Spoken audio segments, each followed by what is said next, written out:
ಕುಮಟಾ ಪಟ್ಟಣದಿಂದ ಕೂಗಳತೆ ದೂರದಲ್ಲಿರುವ ಮೂರೂರು ಗುಡ್ಡದ ಮೇಲೆ ಗಾಂಜಾ ಸೇವನೆ ಮಾಡಿ ಅಮಲಿನಲ್ಲಿರುವ 11 ಜನ ಆರೋಪಿಗಳನ್ನು ವಶಕ್ಕೆ ಪಡೆದ ಕುಮಟಾ ಪೊಲೀಸರು ಆರೋಪಿತರ ವಿರುದ್ಧ ಪ್ರಕರಣ ದಾಖಲಿಸಿಕೊಂಡಿದ್ದಾರೆ.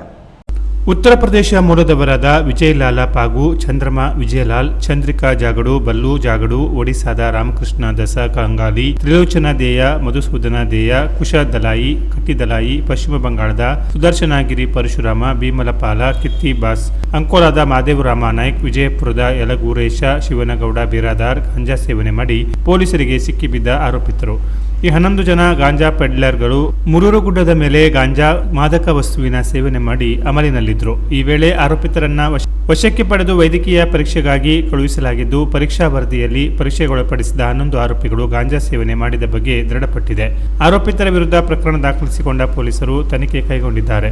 ಮಾದಕ ಪದಾರ್ಥಗಳ ಮಾರಾಟ ಜಾಲದ ವಿರುದ್ಧ ಜಿಲ್ಲಾ ಪೊಲೀಸ್ ವರಿಷ್ಠಾಧಿಕಾರಿ ದೀಪನ್ ಎಂಎನ್ ಅವರ ಮಾರ್ಗದರ್ಶನದಲ್ಲಿ ಠಾಣಾಧಿಕಾರಿಗಳ ಸಮರ ಮುಂದುವರೆದಿದೆ. ಇತ್ತೀಚೆಗೆ ಕುಮಟಾದ ವಿವಿಧ ಸ್ಥಳಗಳಲ್ಲಿ ಗಾಂಜಾ ಜಾಲಗಳು ಪತ್ತೆಯಾಗುತ್ತಿದ್ದು, ಈ ಹಿನ್ನೆಲೆಯಲ್ಲಿ ಕಟ್ಟುನಿಟ್ಟಿನ ಕ್ರಮ ಕೈಗೊಳ್ಳಲಾಗಿದೆ ಎಂದು ಪೊಲೀಸರು ಮಾಹಿತಿ ನೀಡಿದ್ದಾರೆ.